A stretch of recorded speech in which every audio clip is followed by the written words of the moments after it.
Hi, it's Matthew Dixon. I'm biking across Canada for mental health, and I've reached the island of Montreal. Is that what you call it? I've gone over L'Île Perrot, over to Sainte-Anne-de-Bellevue.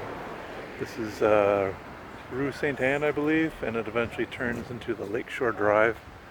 And I'm from New Brunswick, and we have relatives from the Montreal area, and we would come up here to Montreal in my youth in the 70s and 80s twice a year to Beaconsfield and Bay d'Urfé, Sainte-Anne-de-Bellevue, this road, Lakeshore Road. And I remember getting in the car from New Brunswick and going on this big long road trip, about 8 hours, 8-9 hours, whatever it is, through Maine into Montreal.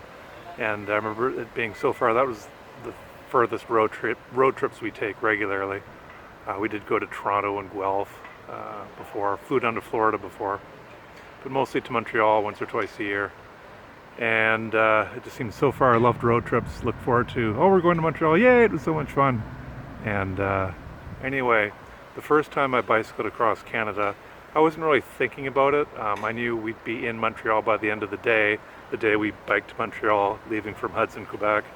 Anyway, it was 1992, before cell phones and internet. We just had a sheet of paper, 8.5 by 11 sheet of paper with turn left on this road, turn right on this road, and that's all we did. We just followed directions, written directions for the day. And all of a sudden I found we were biking along this familiar road. The whole trip had been unfamiliar road, places I'd never been before.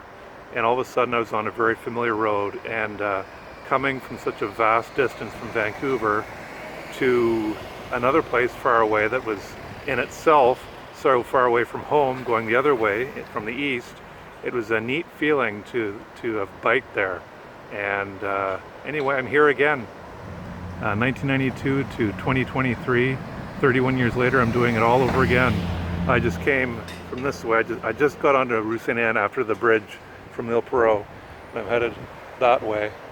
So I'm going to go back to my home away from home in the 70s and 80s, and yeah, go to my old haunts. So this is quite neat. Anyway, talk to you later.